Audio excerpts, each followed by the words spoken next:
So if you stick around in this video, I'm going to show you how I personally chose to mount my Starlink antenna away from my house at a fair distance.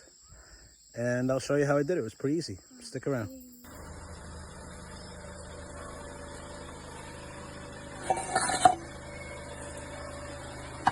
So that, my friend, is how you prepare to bury a pole mount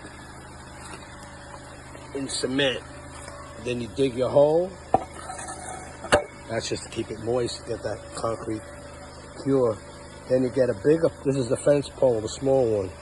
Then you get the slightly larger one, slide it right on that, and then you're mounting whatever you want to mount on top of your pole after you bury that bad boy right there in the ground. This way it's mobile. Instead of just digging a hole in the ground and freaking filling it with cement, it's a lot harder to move it if you ever want to move that thing. So there it is, we buried it, real nice and easy. So this is just showing how we managed to feed Starlink cable, which is meant for the outdoors, but let's just give it extra protection. So I put it through a cable conduit, and we're just showing how we fed it through, which wasn't as hard as I thought it was going to be, because I thought it was going to be impossible, but we used gravity, 2 men, pushing it and keep wiggling it from the other end. Both ends got to keep wiggling, because when it gets bunched up, it'll stop, but we keep wiggling it, eventually it'll go through. And we managed to feed it through, like, I don't know, 100 feet of conduit, which is amazing. So I wanted to move my Starlink antenna away from my house. The further the better, but in this case I got a 150-foot extension cable, Starlink on Amazon. Then we fed it through this cable conduit you saw in the previous clip. That was a little bit of fun. We could bury that later or whatever, but we'll just put this in today. And so this is the thicker tubing for the fence, which is galvanized, which is nice so that don't rust.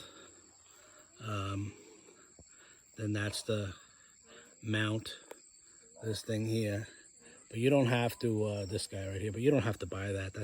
This piece will actually slide right into this type of tube. You don't have to buy this. You could save 15, 20 bucks. That's what I paid for it. I saw other ones for like 50 bucks. Save your money. Don't waste your money on that. That just screws in there and gets tight right on that tube.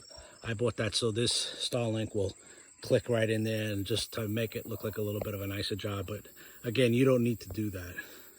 And some people actually splice the Starlink cable and use other wires to extend it. But then again, I don't want problems, right? You know, the less problems, the better. The less homemade things, the better. This way, if something goes wrong, if it ever stops working, you got that many less points of failure to investigate. So let me just add that we drilled, well, we didn't drill. I tried to use a 1.5 or 1 1/4 drill bit to make a hole in this conduit, but the curve of it wasn't having it with that drill bit. It was a disaster. So I had to use a grinder of sorts to cut almost a rectangular hole in it so that we could run the wire. But I cut that hole above the height of the second tube. This way I don't have to fool around feeding the wire through 2 tubes, and then if you move the tube, you're going to damage the wire and all this stuff. So that is above the tube that's in the ground for the safety of the wire. And then, of course, this tube is just sitting there. You could later on go and drill a hole through the 2 tubes and put like a cotter pin or a screw or whatever. This way it doesn't rotate on you or no one comes and pulls it out. Be a wise guy on you. So later on, I plan to bypass the Starlink router. So I bought an Ethernet adapter. That's not required for this project, but I'll share all of the links to the parts that I brought on Amazon in the description below. And just to let you guys know, I mean, you know, I'm not too crazy with like lots of signals in my house and all that stuff, and I don't really want 5G in my house and all that stuff. So that's the reason why I moved the antenna away from the house, number 1, and then number 2, later on, we use this Ethernet adapter to then run another router, bypassing and eliminating the Starlink router function, so I could have a 2.4 gigahertz in my house as opposed to 5 gigahertz.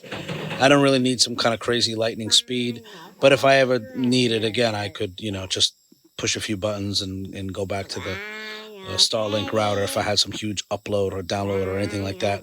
But I prefer the lower frequencies. I'm a big believer in the health benefits of lower frequencies as opposed to higher frequencies. But to each his own. Thank you very much for watching, and I hope you have a great day.